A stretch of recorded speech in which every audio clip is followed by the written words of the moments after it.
Ketika seorang ulama ditanya yang bernama Al-Rafi, apa inti dari seluruh ajaran Islam ini?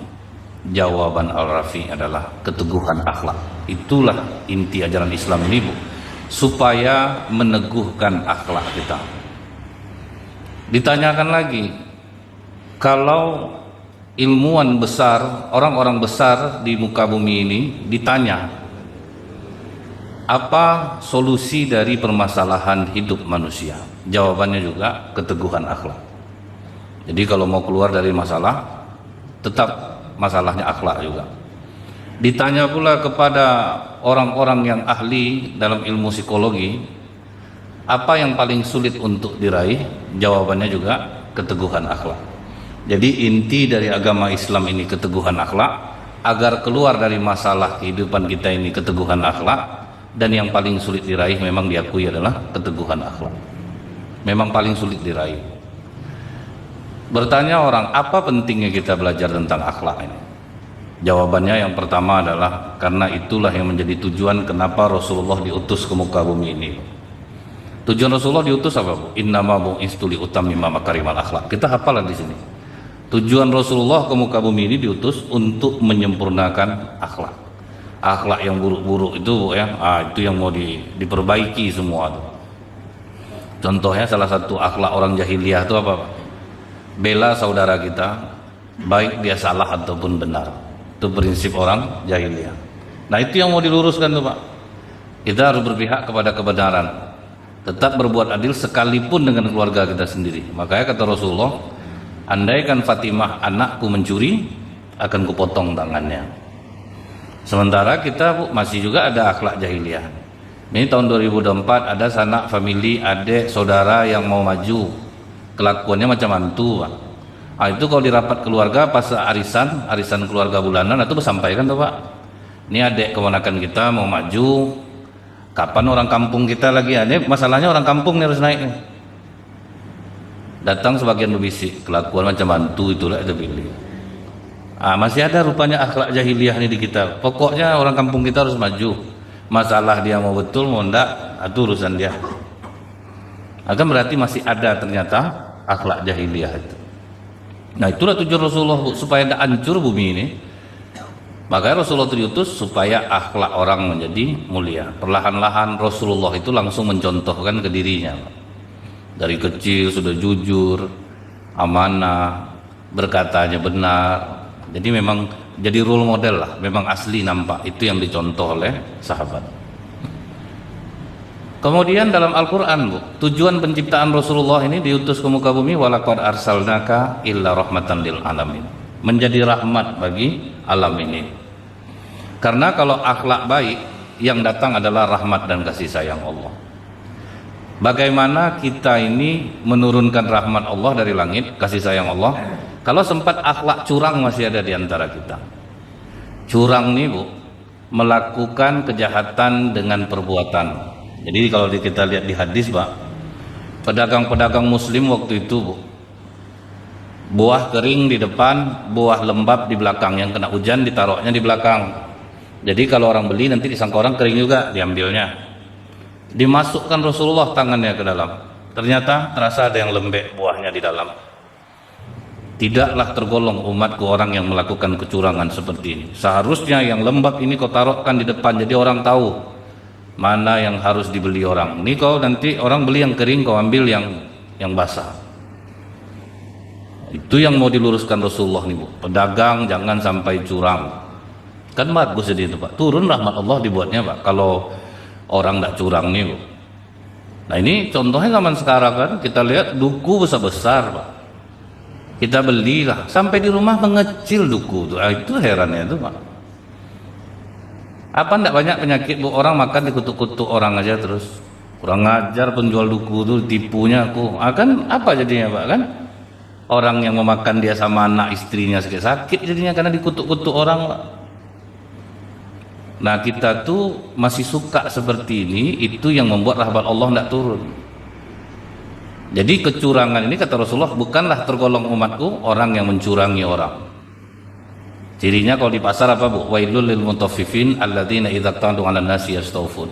celaka orang yang curang. Kalau membeli minta dipenuhkan, kalau menjual mengurangi. Nah, kan masih banyak kita tuh. Menipu timbangan orang Islam juga baru. Ayam dipompa orang Islam juga baru. Dipompanya ayam tuh, Pak. Jadi memang ini yang kadang membuat rahmat Allah itu tidak turun. Jual jilbab di pengajian. Kebetulan famili saya dari Abu Dhabi, dibawanya jilbab ini. Kalau mau ibu-ibu, saya betul nak ngambil untung 200.000 aja lah, biarlah saya bantu 3 kali bayar. Kan macam baik betul tuh, Pak. Dibelilah sama ibu-ibu nih. Pas jalan ke Ramayana, Bu, jumpa jilbab yang sama 35.000 harganya, Pak. Jadi kadang itulah, Pak, makanya rahmat Allah nih payah turun. Kita tuh masih suka curang, Bu. Bahayanya apa, Bu? Kenapa ini dijaga betul oleh para sahabat, Pak? Supaya jangan mencurangi orang. Rasulullah itu punya budak namanya Mid'an. Mid'an ini bertugas untuk membawa kuda Rasulullah di peperangan. Berarti kalau udah dekat sama Rasulullah, salat jamaah terjaga tuh, Pak. Itu udah jelas tuh. Pas di perang Khaybar itu, Bu, pas dia membawa kuda Rasulullah ke arah pohon, harta orang Yahudi udah kalah tuh, Bu. Harta rampasan perang udah dikumpul. Harta rampasan perang ini belum dibagi lagi, masih berkumpul harta rampasan perang ini. Dia harta rampasan ini namanya ganimah. Kalau didapat melalui tidak peperangan, belum perang, orangnya udah lari, itu fa'i namanya. Ada bagian khusus yang diberikan Rasulullah untuk orang-orang tertentu, itu anfal namanya. Ada namanya jizyah, orang non muslim yang tinggal di perkampungan orang muslim dijamin keamanannya, terus mereka membayar pajak, itu jizyah. Nah, kalau ini ganimah, perang sudah berakhir, hartanya sudah terkumpul tapi belum dibagikan. Mid'an pas mau mengikat kuda Rasulullah di pohon, kena panah dia, Pak. Kena punggungnya, tembus ke jantung, mati Mid'an, Pak. Apa kata para sahabat? Sungguh bahagia Mid'an karena dia mati syahid. Kata Rasulullah, demi Allah, Mid'an berada di neraka karena jubah yang disimpan di dalam bajunya. Jadi diambilnya, nampak dia jubah bagus, Pak, diambilnya, Pak, masuk dalam bajunya, masuk neraka jadinya, Bu. Kita kadang hati sapi hilang-hilang pas kurban, Pak. Berapa beraninya umat Islam nih, Bu, jumlah sapi 16, ketemu hati 8 lagi, Pak. Tak kemana yang lain tuh. Awak sembahyang juga nih. Nah, jadi itu, Bu, jangan dikira Bapak Ibu udah rajin sholat nih aman bisa masuk surga. Belum tentu. Jadi jangan pernah GR kita, Pak. Jangan pernah kita GR. Nih Mid'an contohnya, Bu, berapa dekat sama Rasulullah, gara-gara curang menyembunyikan jubah di dalam baju, masuk neraka, Pak. Bekejar-kejarlah sahabat, ada yang ngasih sendal, ada yang ngambil sendal, Pak. Termasuk sendal yang kau ambil ini, walaupun hanya talinya saja, kata Rasulullah. Begitu Rasulullah ngajarkan umatnya ini, Bu, jangan curang. Sementara kita, Bu, sholat iya juga, mencurangi orang lebih daripada jubah itu mungkin udah. Disuruh orang nolong masak di rumah orang, tiap nampak anaknya dibungkusnya juga lauk tuh. Sehingga pas pesta rendang habis cepat, Pak. Habis dia berlima, masak lima-limanya ngambil rendang tuh, Pak. Nampak anaknya, antar bawa pulang. Apa enggak selesai dibuatnya, Pak? Jadi Bapak Ibu jangan pernah merasa ya aku udah rajin ke masjid aman nih, aku masuk surga. Nah, sedangkan Mid'an aja, Bu, jubah disembunyikan ya. Jadi itu tujuan Rasulullah tuh, Bu. Inilah untuk supaya akhlak umat Islam ini baik. Jangan sampai mencurangi orang. Kadang kita berdagang kalau udah payah lakunya kira curang kadang. Coba lah, Bu, ya, katanya beli 2 gratis 1. Diambil lah, Bu. Sampai di kasir, dia harus 100.000 minimal belanja. Awak udah ambil, Pak. Harus 100.000 minimal baru dapat yang 2 gratis 1 tadi. Jadi kadang itu dianggap kecerdasan bagi orang nih, mencurangi orang lain nih, Bu, ya. Nah, kita introspeksi diri, Bu. Ada ndak aku melakukan ini, ya? Ada ndak terambil aku duit arisan orang? Kadang kan ada orang nih curang, Bu. Pas arisan minta terima yang pertama. Sudah tuh, Pak, ndak bayar dia lagi, Pak. Temennya nangis saja dia lagi, Bu, ya macam mana lah, saya tidak ada duit. Tapi dia rumahnya direhab juga terus, Bu, dia tidak ada juga duit katanya. Jadi ini ingat nih Pak, tidak pantas menerima sembako tapi merasa paling miskin Pak, kan jahat tuh Pak. Jadi banyak memang Bu, orang curang ini memang banyak. Guna pengurus mengadakan buka bersama di masjid itu menyumbang, kadang orang tidak sempat pulang, lewat dia sini Pak, berbuka dia. Ini dalam kenyataannya Bu, masyarakat tempatan yang menghabiskan buka puasa tuh. Dibawa anak istrinya berbuka di masjid Pak, aman dia 30 hari, kan curang nama itu Bu. Di mana letak rahmat Allah bisa turun? Kita tuh curang. Sampai Bu ya, orang-orang yang gratisan seperti ini hidupnya pasti menderita karena dia curang. Dia mampu tapi dia tidak mau keluar. Ya macam kita lah Bu, berapa dipancing oleh Allah nih untuk membangun masjid, satu menjadi 700 kali. Sempat kita hitung Pak, 5.000 aja kita nyumbang jadi 3.500.000 di mata Allah gitu.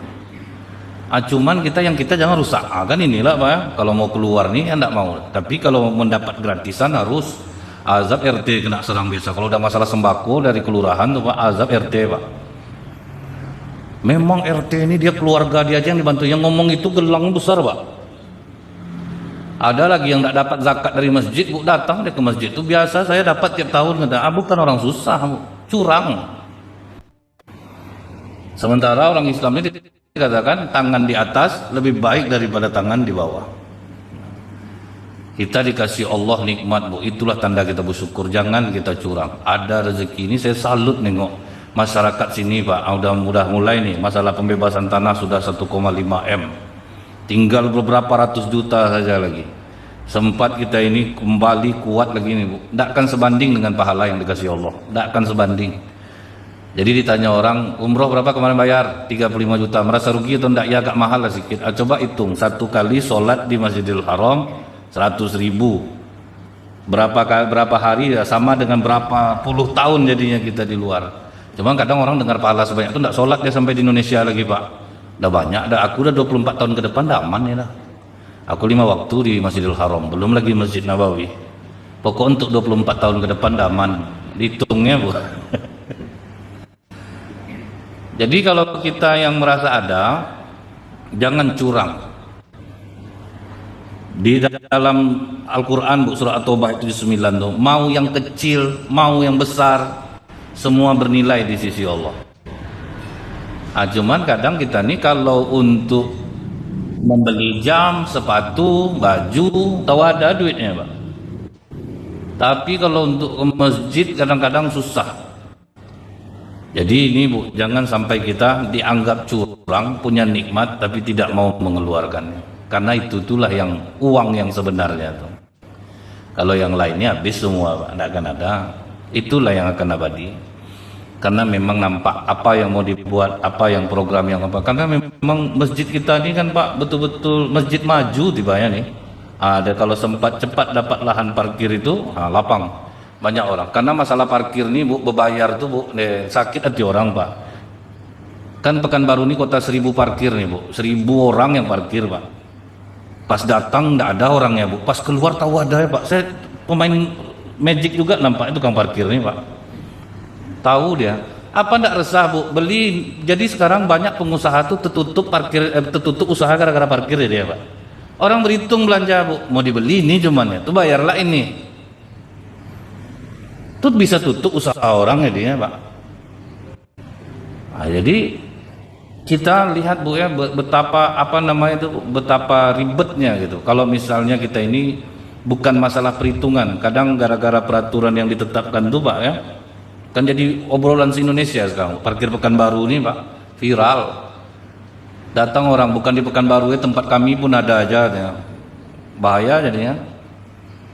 Nah jadi kecurangan-kecurangan seperti ini nih kadang berpikir kita Pak kan, orang kok santai aja berbuat curang gitu Bu ya, karena dia tidak ada yang pakai karcis, kemana duit tuh begini gitu kan, udah masuk curang nih. Tapi makanya hancur kita nih, kecuali ini karcis nih apa jelas ke negara begini Pak. Ini mana ada ya Bapak Ibu dapat karcis kalau di Indomaret, Alfamart, mana ada karcis, ke siapa setornya Pak?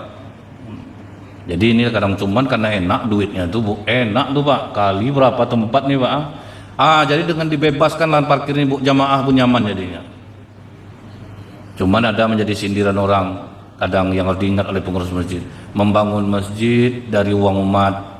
Sudah terbangun masjid, masjid pun dikunci, tidak boleh untuk umat. Itu yang harus kita jaga-jaga. Memang berisiko dibuka kamar mandi orang Semarang, makanya harus ada petugas khususnya kan Bu. Karena kadang sedih juga Bu, Pak, sampai arah ke Sumbar masjid kunci-kunci WC, awak sesak Pak. Kalau membangunnya bukan main lagi ya, minta umat di jalan tuh Bu ya, di arah ke Bukit Tinggi itu tuh Pak, diminta sama umat. Sudah tuh nanti masjid terbangun macam masjid pribadi dia Pak, ditutup untuk umat. Itu yang harus dijaga tuh. Nah kemudian Bu, yang kedua Pak, bagaimana rahmat mau turun kalau kita ini banyak yang menipu. Apa beda curang sama menipu Bu? Kalau curang ini dengan perbuatan, kalau menipu itu dengan perkataan. Itu bedanya Pak. Bisa diuruskan surat-surat saya Pak? Bisa Bu, cuman ini agak payah sedikit sekarang nih. Ibu mau cepat? Ya, itulah Bu, saya bisa aja nolong. Saya terus terang aja Bu ya, ini sekitar 500 lah Bu, bisa Ibu terima beres saja nanti. Itu dengan kata-kata, padahal barang ini banyak Pak ya.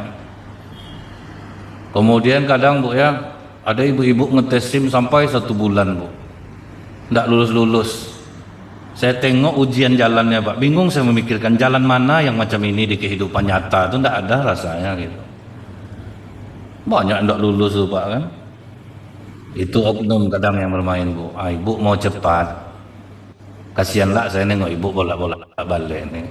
Kan itu jadinya, itu menipu dengan olahan kata. Kita banyak juga Bu, ini barang bagus nih Pak, pokoknya kalau Bapak beli nih Pak, tidak ada orang yang serupa. Kan ini gaya. Atau dengan kata-kata, ini ke ibu aja saya jual segini Bu, ibu janganlah sampaikan ke orang. Nanti tidak enak lah saya biasa jual tidak segini. Padahal rupanya makanya cerita ke orang tuh karena orang lebih murah daripada dia. Makanya jangan cerita. Jadi mengolah dengan kata-kata ini Bu, banyak orang terayu. Contohnya yang ada sampai miliaran dia bisa menggait orang. Ibu tanam uang ke saya, nanti 1 bulannya ibu dapat sekian. Udah banyak yang terbukti, ini testimoninya. Banyak lah ibu-ibu jual kalung, jual gelang, nitip uang. Dulu macam di Pekanbaru apa Bu? BMA. Kemudian RJS, ingat saya dulu tuh. Dalam 21 hari uang jadi 2 kali lipat Pak. Waduh, ngeri orang Pekanbaru ikut Bu ya. Itu asli tidak pandang bulu, mulai dari orang biasa sampai pejabat Pak, dikipasnya semua ya. Karena banyak orang ingin kaya instan tuh Pak. Nggak ada kaya itu yang instan. Jadi ini orang banyak nih terpukau. Padahal ada bisnis yang lebih besar daripada itu Pak. Allah ganti, tidak yakin dia. Tapi kalau orang menjanjikan, yakin dia. Kadang di pengajian itu kan ada yang bertanya tuh Bu, saya kalau 1 juta 2 juta bisalah saya maafkan Ustadz. Ini kan ratusan juta. Ibu seharusnya introspeksi diri, ngapa ibu sampai kena? Ibu meminjamkan uang dia sekian ratus juta kan dengan iming-iming, makanya ibu mau. Sedangkan bank aja yang banyak duitnya tidak sanggup ngasih uang sebanyak itu ke kita. 50 juta deposito berapa cuman Pak. Itulah sebetulnya yang masuk akal. Tapi kalau mau betul berdagang, kena rugi ya rugi, maju ya maju. Jelas lagi. Ini mau instan, banyaklah yang tertipu-tipu karena dia dengan kata-kata. Gimana mau dituntut orangnya tadi mana? Dapat betul orangnya duit habis. Kan tidak ada juga gunanya Pak. Itu bahayanya Bu. Rahmat Allah tidak akan turun kalau kita menipu. Rasulullah sudah mengatakan dalam hadis Pak, akan datang masa penuh tipu daya. Mungkin inilah zamannya, penuh tipu daya. Pendusta dipercaya, orang jujur didustakan. Jadi sekarang orang pembohong itu memang dipercaya dia Pak. Tapi kalau orang jujur, benci orang Bu. Di kantor aja Bu, orang jujur ini tidak suka orang. Coba lah biasa kawan dapat lebih Pak, yang gara-gara dia jujur nggak dapat jadinya Pak. Kan susah dia, malas orang sama orang jujur itu jadinya. Tapi kalau pendusta sayang orang Bu. Untuk Bapak sekian, untuk Bapak sekian, itu sayang orang Bu. Kadang tukang jahit itu Bu, yang jahit baju seragam kasihan nengok dia. Berapa satu setel Pak? Ini kalinya banyak nih pakaian seragam nih. Bisa enggak Bapak 150.000? Bahan sama upah jahit. Kalau kali banyak konveksi kan biasa seperti itu, Pak. Oke lah, kata tukang jahitnya. Tapi bapak tanda tangani sekian. Menengok tanda tangan tuh sedih hati tukang jahit tuh. Dia yang basah ketiaknya jahit, Bu, dapatnya 10.000 cuman ya. Yang membawakan 350.000 dapat 200.000, besarlah untuk dia lagi, Pak, daripada yang bekerja siang malam. Itu Bu ya, asal itu calling lah, kalau nelfon orang kantor bilang sekian ya Pak ya. Itu nanti dia berbagi-bagi lah lagi kan, Bu. Makanya kalau orang bekerja itu udah jelas, kan udah jelas gaji cuman sekian, tunjangan sekian, kalau sanggup jalan, kalau enggak jangan. Nanti itu yang buat jahat tuh jadinya.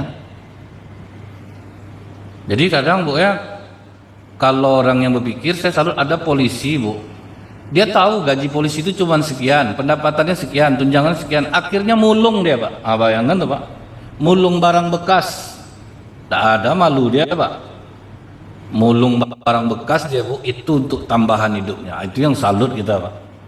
Ada polisi Bu, perwira jualan kue putu di pinggir jalan Pak, pulang dia dinas langsung dorong gerobak, pangkat tinggi Pak. Itu yang bangga kita nengok. Itu ya Bu ya, ternyata kalau memang penghasilan kita sedikit, kita usaha apa untuk menambah penghasilan aku nih. Ini berusaha untuk menipu aja Pak, bagaimana supaya anggaran sekian jadi sekian, anggaran sekian jadi sekian. Tentu rahmat Allah tidak akan turun ya dia. Gimana aspal enggak terkopak-kopak Bu, karena banyak yang harus dikasih Pak. Tiap sebentar ya hancur aspal, sebentar hancur aspal, karena enggak sesuai dengan takarannya. Cobalah sesuai kan Pak ya, mungkin enggak akan tanggal-tanggal aspal tuh Bu, karena banyak yang dikasih Bu, akhirnya dikupakkan batunya agak sekian, semennya agak sekian, tuh habis jadinya Pak. Tiap sebentar tambal sulam, tambal sulam, tambal sulam, karena orang banyak suka dengan pendusta. Kemudian Bu, apa yang kata Rasulullah itu terjadi Bu, amanah akan dipegang oleh pengkhianat. Ibu ada dengar berita kemarin enggak? Seluruh anggota DPRD di suatu daerah 2014-2019 masuk semua Pak, semua masuk penjara. Baru beberapa hari yang lalu wakil ketua DPRD Solo tertangkap polisi karena pengedar sabu. Itu ngerinya Bu ya. Jadi amanah dipegang oleh pengkhianat. Gara-gara tadi itulah, Bapak Ibu, saya mau maju tahun depan, kebetulan saya datang ke sini ingin bersosialisasi, tapi Ibu jangan khawatir, masing-masing akan mendapatkan uang transportasi sebanyak 100.000. Bersedia memilih saya? Bersedia, bersedia. Padahal tak siapa orang nih Bu, tak tahu kita Pak. Bisa dijengkali pakai duit Bu, pas masuk pemilihan, Bu pilih nomor ini Bu, ini 250 untuk 5 tahun deh, murah betul harga diri kita kadang. Jadi itu ya Bu ya, ada anggota dewan Bu ya, dipakainya saya selama kampanye untuk ceramah, dan kita udah deal tidak mempromosikan dia sama sekali. Alhamdulillah kalah Bu, jangan pakai saya Pak. Saya udah bilang saya tidak akan mempromosikan. Bapak tuh hebat deh Bu, fair, tidak ada masalah Ustaz, tidak perlulah Ustaz bilang pilihlah Bapak ini. Ustaz pokok ceramah aja Ustaz. Kalah Bu. Jadi udah diintai orang saya nih, jangan pakai dia lagi, kalah nanti. Jadi jangan pakai saya. Cuman Bapak tuh bersyukur dia taatlah beragama nih Pak, sampai dia bilang ini semua baik dari Allah Ustaz. Entah duduk saya masuk penjara lah saya nanti. Betul pula Pak. Justru rezekinya dari yang lain diganti Allah yang jauh lebih bagus daripada itu Pak. Itu yang enaknya Bu. Ini kadang geli saya Bu sama ustadz-ustadz yang berdoa menjilat sekali Pak. Saya ingat ada ustadz berdoa Pak, Bapak ini mau pemilihan besok, jadi saya yang ceramah, dia berdoa, dia doa, geli saya dengarnya. Ya Allah ya Rahman ya Rahim, bercahayakanlah nama Bapak ini di kotak TPS nanti, sehingga masyarakat hanya memandang namanya. Sampai saya bilang berapa betul amplop nih Tad, sampai macam itu betul isi doa. Saya yakin Bapak itu pun geli juga gitu. Awak lah diolah, yang mungkin itu kata Bapak tuh. Kadang itulah kita nih Bu ya. Jadi masa tipu daya ini memang terbukti. Kemudian Ruwaibid akan angkat bicara kata Rasulullah. Ruwaibid itu siapa? Kata sahabat. Dijawab oleh Rasulullah, orang bodoh memimpin orang banyak. Nah, itulah yang belum nih Pak. Ah, ini mulai baru. Kalau amanah dipegang pengkhianat udah ada kita nampak. Tapi kalau orang bodoh memimpin urusan orang banyak belum lagi nih. Ini tahap selanjutnya nih Pak. Nah, itu ya Bu ya. Apa yang kata Rasulullah ini masa tipu daya. Jadi tidak akan bisa rahmat Allah itu turun. Makanya itulah guna kita belajar akhlak itu agar kita tidak penipu, agar kita tidak curang, agar kita tidak menjadi pengkhianat. Nah, pengkhianat ini Bu yang di zaman Rasulullah, jumlah umat Islam perang Uhud 1000, yang mau dilawan 3000, sedang perang membelot 300 orang Pak berkhianat, tinggal 700 lagi, hampir Nabi mati dibuat. Nah, pengkhianat ini itu makanya Bu ya, rata-rata banyak pengusaha akhirnya dikhianati oleh orang dekat sendiri Pak. Jadi pengkhianat ini memang gimana coba Bu ya, rahmat Allah mau turun Pak kalau kita ini sifatnya khianat. Saya ada pengusaha Bu ya, saya tanya gitu, mana Bapak Sianu tuh Pak? Saya penjarakan jadinya Ustadz. Apa gitu? Kita tuh Ustadz tengoklah bagaimana saya sayang sama dia. Bagus kerja dia, rumah saya belikan, mobil saya kasih. Cuman dia tidak bersyukur Ustaz.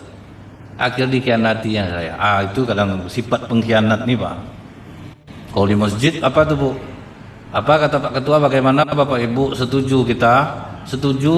Tuh rapatlah dia balik. Aku tuh malas nengok ketua nih. Itu pengkhianat tuh Pak. Orang udah setuju, dia rapat balik. Itu pengkhianat tuh. Dia hasut-hasutnya orang. Jadi pengkhianat ini dia macam baiklah tuh Pak. Betul tuh Pak Ketua, saya setuju tuh.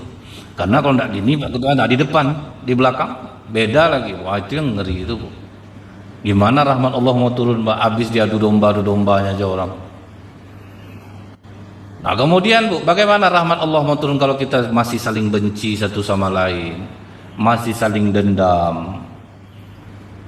Tidak akan turun rahmat Allah Bu. Kalau udah masuk sesi salam-salaman lari langsung Pak. Dia musuh kan. Satu jamaah misal gitu Bu ya.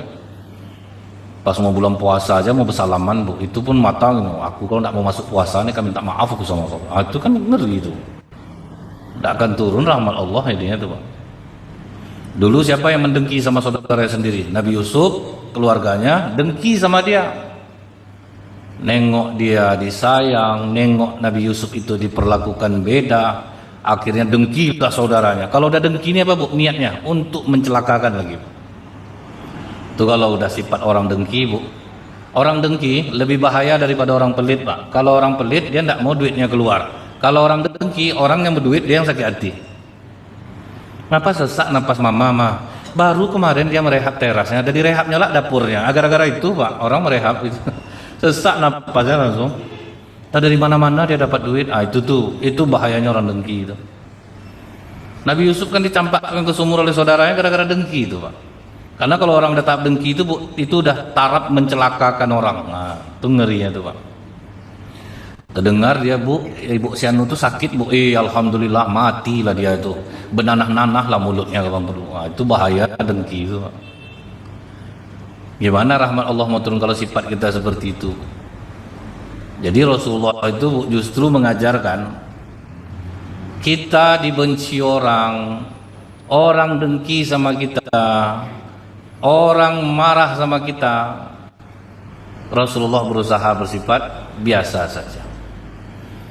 Jadi membenci orang itu kan buang-buang energi Pak. Benci aku nengok dia tuh, coba bayangkanlah sama kakak, akan habis dia waktu kita untuk menjelaskan itu aja Pak. Jadi dengki ini Bu ya, itu betul yang paling mudah setan menghancurkan kita. Karena dosa paling tua langit dan bumi adalah dengki Pak. Kenapa iblis diusir dari surga? Dia dengki sama Adam. Biarlah sama-sama tidak dapat. Itulah sifat orang dengki itu Pak. Biar sama-sama tidak di surga.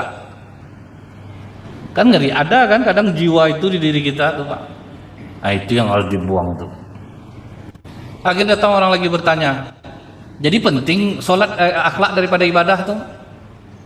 Karena itu menjadi tujuan Rasulullah diutus ke muka bumi. Betul Pak. Akhlak lebih penting daripada ibadah. Datang orang kalau macam itu bisa tidak beribadah orang jadinya. Bukan itu maksudnya. Coba cek Bu. Semua tujuan ibadah pasti untuk akhlak. Aqimis sholat, inna sholata tanha anil fahsya'i wal munkar. Dirikanlah sholat. Sesungguhnya sholat itu mencegah dari perbuatan keji dan mungkar. Kan akhlak tuh Pak. Artinya orang sholat tidak boleh dengki, orang sholat tidak boleh benci, orang sholat tidak boleh berkhianat, orang sholat tidak boleh menipu, orang sholat tidak boleh menjadi pengkhianat, orang sholat tidak boleh curang. Kan itu artinya Pak. Jadi kalau orang sholat yang masih curang, masih nipu, masih berkhianat, berarti belum tercapai tujuan sholatnya. Sholat ini wajib Bu, kewajiban kita kepada Allah. Akhlak itu bisa dituntut Pak ilmunya. Itulah untuk merubah karakter kita. Kalau bahasa sekarang kan psikologi namanya Pak. Ilmu jiwa itu ya Bu ya. Jadi orang sholat ini tujuannya itu semua. Jadi kalau ada di antara kita yang masih membenci, berdusta, curang, berarti tujuan sholat kita belum tercapai Pak. Nah, itulah pentingnya akhlak tuh. Jadi tidak bisa dia dipisahkan antara ibadah dan akhlak itu. Akhirnya diperkuat oleh Allah dalam hadis qudsi Pak. Apa kata Allah? Aku hanya menerima solat dari seorang hamba. Nah, ini kita ngecek nih Bu, solat kita diterima Allah atau tidak. Aku hanya menerima solat dari seorang hamba yang dengan solatnya dia tawadu akan keagunganku. Ini ciri yang pertama. Jadi rendah hati Pak. Hilang kesombongan, dimaki orang, direndahkan orang, dihina orang, dikhianati, tidak ada masalah baginya. Itu ciri solat orang diterima. Tapi kalau masih angkuh juga, itu susah tuh Pak. Bu, ibu kulit ibu hitam, jangan pakai lipstik warna merah, kata ibu tuh, ibu macam dendeng belado. Siapa yang ngomong? Nah, itu langsung naik Pak. Dia tuh lebih lagi rambut bekutu tuh, bukan tidak tahu kuni buka-bukaan kita sekarang nih ya, akulat nih gitu-gitu kan. Ah, itu Pak ya, itu Pak. Jadi ternyata Bu, orang yang tawadu itu diangkat Allah derajatnya Pak. Ada seorang ustadz diundang orang kaya ke rumahnya Bu. Rupanya dalam udah penuh, yang kosong tempat pakai sendal lagi Pak. Ustadz silakan duduk di sini dulu Ustadz. Duduk Ustadz tuh di situ. Ah, ini rendah hati. Muridnya ribut Pak, ini tidak menghargai nama ini Ustadz. Oh salah kalian. Justru tuan rumah ini berbaik sangka sama kita. Tidak kan ada yang sanggup duduk di sini kecuali kita. Kita kan belajar agama. Ah, itu baru ini Pak. Ini ada ustadz Bu, tidak dapat tempat parkir aja dia tidak jadi dia ceramah. Dia harus ada tempat parkir khusus ustadz. Wah, itu jangan coba dia Pak. Kadang tidak mau turun, macam di Al-Falah tuh Pak, kan memang ada tuh untuk ustadz itu. Ditunggunya betul loh orang untuk memindahkan pelang tiang tuh. Apalah salah turun sebentar. Nah, itu kadang Bu, di situ kita mengukur. Dia yang paling kuat ujian tawaduk tuh Bu. Orang-orang macam kami ini Pak. Biasa dihormati orang, dimuliakan orang, sekali kena, gimana rasanya. Kadang kan Bu di jalan tuh kan kita tidak tahu orang siapa. Kadang kita terpotong orang, dipanggilnya kita binatang Pak. Bisa tidak kita santai? Ya kita yang salah, wajar dia terkejut, itu baru bagus. Jadi ngeceknya itu aja. Karena kalau kita nih kalau udah sombong lupa kita nama kita Bu. Belum tahu kau siapa aku lagi ya. Tolong bilang sama dia siapa saya. Akan tidak tahu dia lagi namanya Pak. Butuh orang mengenalkannya. Jadi itu bahayanya tuh Pak. Masih ada enggak sifatnya dalam jiwa kita? Sombong, harus dihargai, harus dihormati. Rasulullah aja Bu, yang Habibullah. Umat Islam sedang kuat waktu itu. Sedang duduk sama Ummul Mukminin Aisyah, datang orang Yahudi menyapa. Assalamualaikum ya Muhammad. Matilah kau Muhammad. Berapa umat Islam sedang kuat tuh Pak. Pemimpin besar umat Islam dimaki oleh orang Yahudi yang tak seberapa. Jawaban Rasulullah apa Bu? Waalaikum. Matilah kau Muhammad, kau juga. Tak marah Pak. Justru yang marah Aisyah. Celaka kalian, kalian yang mati, kalian yang terlaknat. Kata Rasulullah apa ke Aisyah Bu? Tutup mulutmu Aisyah. Jika apa yang keluar dari mulutmu itu dimasukkan ke dalam laut, ternoda air laut itu. Tidak boleh membalas dengan makian, tidak boleh melaknat orang. Itu Rasulullah. Sempat kita tuh Bu, selesai orang Yahudi itu hilang langsung tuh Pak. Hilang malam boleh.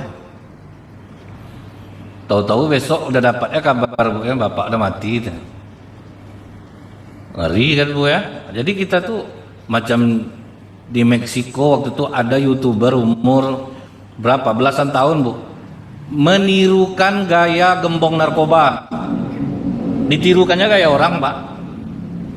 besok mati langsung tembak. Di malah jumpa tembak orang itu ngeri, menirukan gaya aja Pak. Benar. Ada dulu seorang ustadz Bu ya, jamaahnya ramai kalau dia ceramah Pak. Jadi tersombong hatinya rasanya Bu. Waduh, banyak orang mendengarkan aku bicara. Pulang dia ceramah Bu, singgah dia di pom bensin. Sangka anaknya dia kencing, lama betul. Rupanya apa yang dilakukan ustadz nih Bu di kamar mandi itu? Dicucinya kamar mandi pom bensin itu Pak, dibersihkannya. Ditanya anaknya, ngapa Papa bersihkan Pak? Naik rasa sombongku tadi ketika melihat jamaah sangat ramai. Jadi dia hinakan dirinya dulu. Jadi kita ini Bu harus ada amalan untuk menghinakan diri. Kalau udah bangkit-bangkit sombong tuh, mulailah gitu Bu. Macam perjalanan dari Mekah ke Madinah, ke Jeddah, itu kan kita ada lihat Pak, di gurun-gurun pasir itu ada rumah-rumah kayu.